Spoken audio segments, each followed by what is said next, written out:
Hi there, welcome to the Schwowin's Nest. My name is Sandra, and I'm so glad you're here. I'm starting this first project by painting some of these small wooden eggs that I get at a local craft supply store, and they are also part of one of my craft kits that you can find on Etsy. I'm painting them with some sheepskin colored chalk paint. This is by Folk Art, and it's a really creamy white color, almost an ivory. I'm using some of the sheepskin chalk paint, but I'm adding a little bit of this taupey beige color just to deepen it up a little bit. This is a bird. Actually doesn't really look like a bird when you're looking at it this way, but it is a ceramic bird and it has the hooks on it that you can hang it on the side of your planter pot. Well, I'm going to be taking those hooks off later, but for now, they're really handy because I can just hang on to the bird while I'm painting it. 2 coats of this paint mixture will give it fairly good coverage, and that's all I need. I'm using some antique wax now, and I've just got a paper towel that I've dipped into the wax, and then I'm just offloading some of it onto another paper towel. And I'm going to just dab this antiquing wax right on top of the bird. I want to accentuate all of the raised edges of the bird rather than all of the grooves. I'll keep repeating this process until I get the look on the bird that I want. I want him to be kind of aged and vintage looking and kind of dirty too, which is what you achieve with antique wax. The eggs are completely dry now, and I'm taking this fan brush, dipping it in some water, and then dipping it in some sage green paint. I'm going to give the eggs a little bit of a splattered look with the paint. So this first time that I tried, nothing was coming off the brush. I realized that I didn't have enough water in it. So I'm going to do it again, grab some paint, put some water on it, and then just go to town tapping away.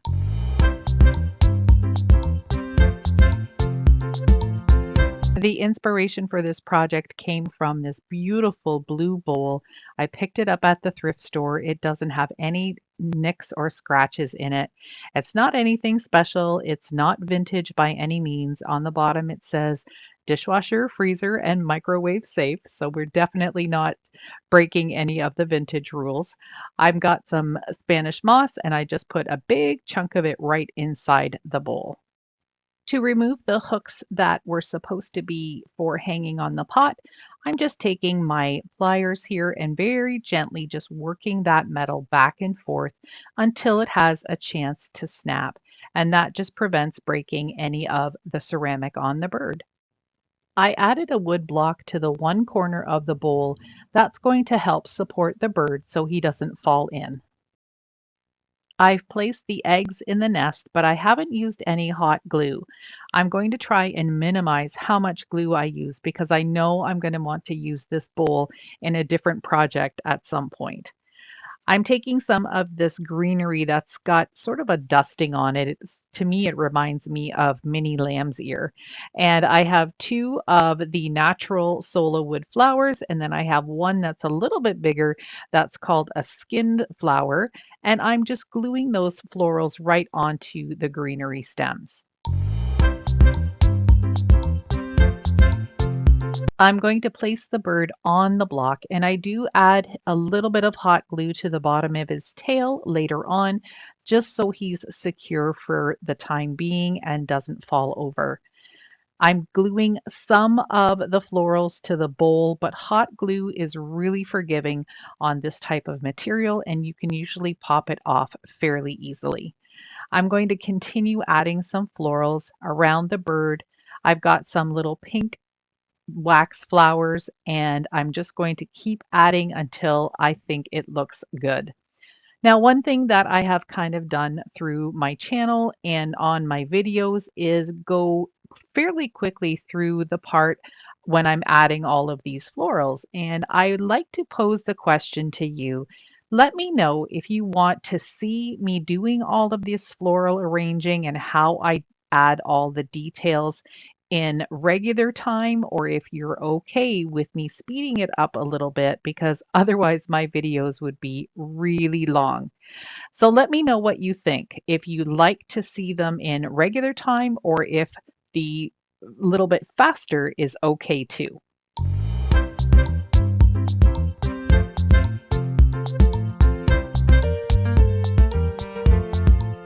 I am absolutely in love with the color of that bowl, and I really love how this project turned out.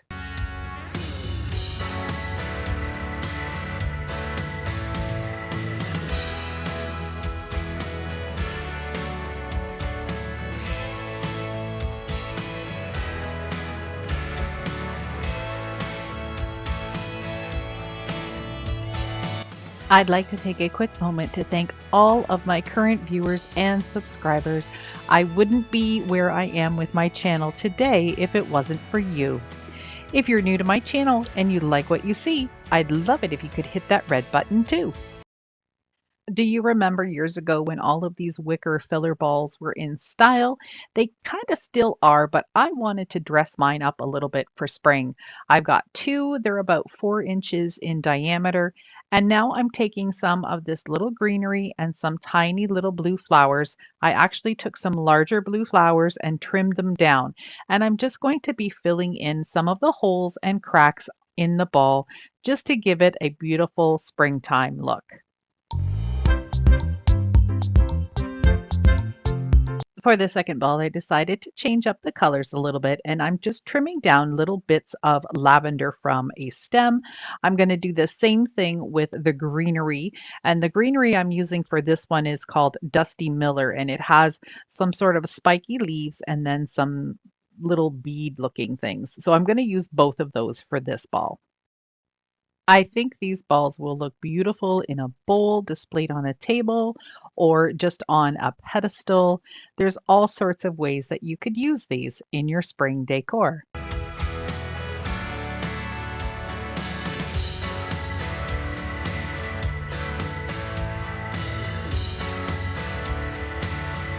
I found this tiny little vase at the thrift store and I just really loved the rope detail at the top. It's a little schmutzy, so I cleaned it up, but later on I'm going to give it a fresh coat of paint, which will also help. I'm taking a part of a pool noodle and I'm just pushing it down as far as it will go into the pot without it jumping back out. And then I'll just take a serrated knife and very carefully cut off the excess pool noodle. I found this brown plastic stem in my stash and I'm going to use that as the base for this little project. I've just got it in the center of the pool noodle because of course they have a hole, and I've added some hot glue just to try and hold it in place a little bit. Once this has almost set up, I'm going to add little bits of pool noodle to stuff into the hole and make sure that this is really secure. Next, I took another tiny little piece of pool noodle and just hot glued it to the very top of the stick. And I'm doing that simply because I'm using a tiny little wicker ball as the base for this topiary. And I wanted to be able to have somewhere to glue it on. So I'm just very gently going to be pushing that on. And then I'll add a lot of hot glue at the top and at the bottom of the wicker ball just to keep it steady on the stick. Usually when I do topiaries, I do greenery, but this time I decided to do a lavender topiary ball. And I thought this would be so much fun. So I'm taking some of these lavender picks that I have, and I'm just going to be cutting them in threes and then some of them I'll cut in twos, and I'm just going to start gluing it onto the wicker ball. Now, because there's some holes, I'm leaving some of the stem pieces on because that will give the hot glue something better to grip onto, and then I'll be able to just push it right into the wicker ball. Now, I know sometimes topiary balls are really nice and round, but I'm going to make this one a little bit more fun and I want to have some bits and pieces hanging out all over the place.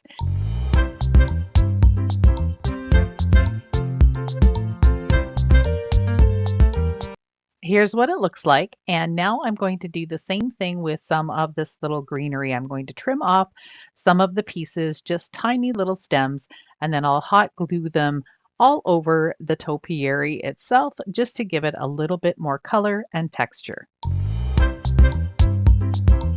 Before I go any further, I'm going to take some of that same sheepskin chalk paint by Folk Art, and I'm going to give this one coat just to freshen it up a little bit.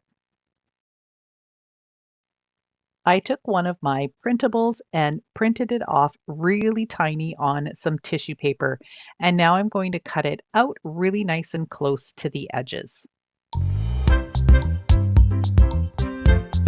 Using a small brush, I'm going to put a generous amount of Mod Podge where I want the label to be. Then I'm going to use the brush to pick up the label and center it on my project. Then take some more Mod Podge on my brush, starting from the center and working my way out, just smoothing it down and making sure that there aren't too many wrinkles or bubbles. Then I'm going to go over the whole pot with one coat of Mod Podge so it has the same sheen. To finish off my topiary tree, I'm going to use some reindeer moss and just hot glue it right on top of the pool noodle. And you'll have to excuse the brightness of the sun coming through, but I just couldn't resist. We've had so many cold weather days up here in Ontario, Canada, and I needed to see the sunshine, and it just felt so good. I added a few little bits of the lavender and some greenery at the bottom of the topiary on top of the reindeer moss, and this project turned out super cute.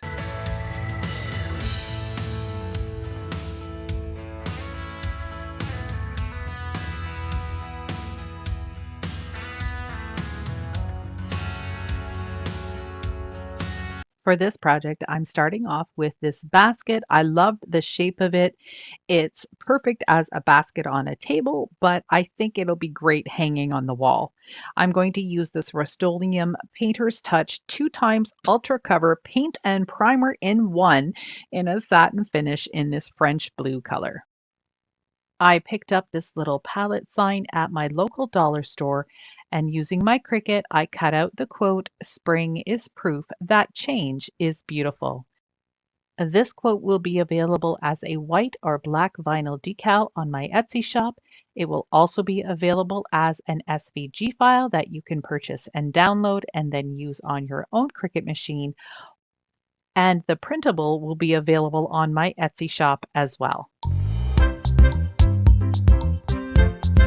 So I missed recording what I did to attach the sign to the basket. What I did was feed 2 strings of twine in the center of the sign itself, and then I fed them towards the back.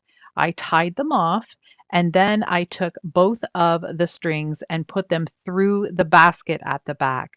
Tied a couple of knots and then added some hot glue. And this is what you see here, and I'm just trimming off the excess twine.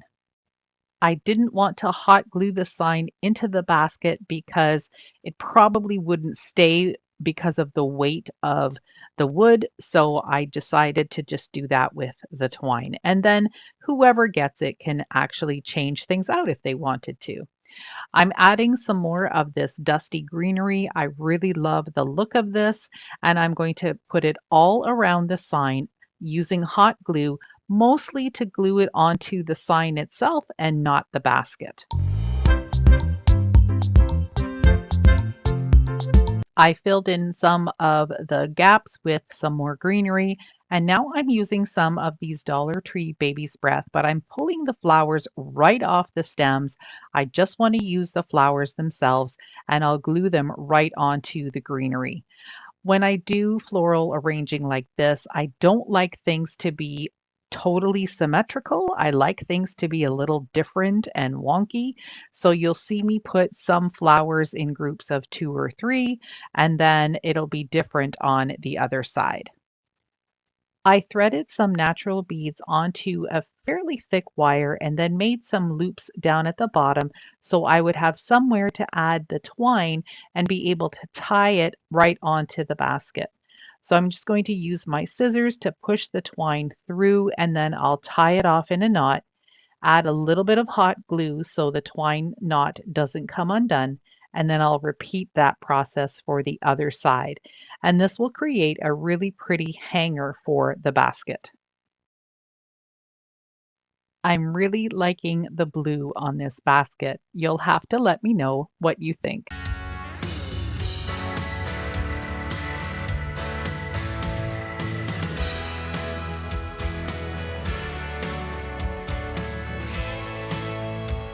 Don't forget about the offer that's going on my Etsy shop right now.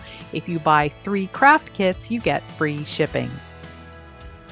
Thank you so much for spending some time with me today. I hope you enjoyed these spring decor projects, and if you did, I'd love it if you could give me a thumbs up.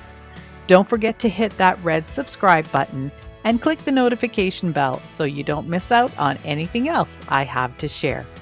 Bye for now.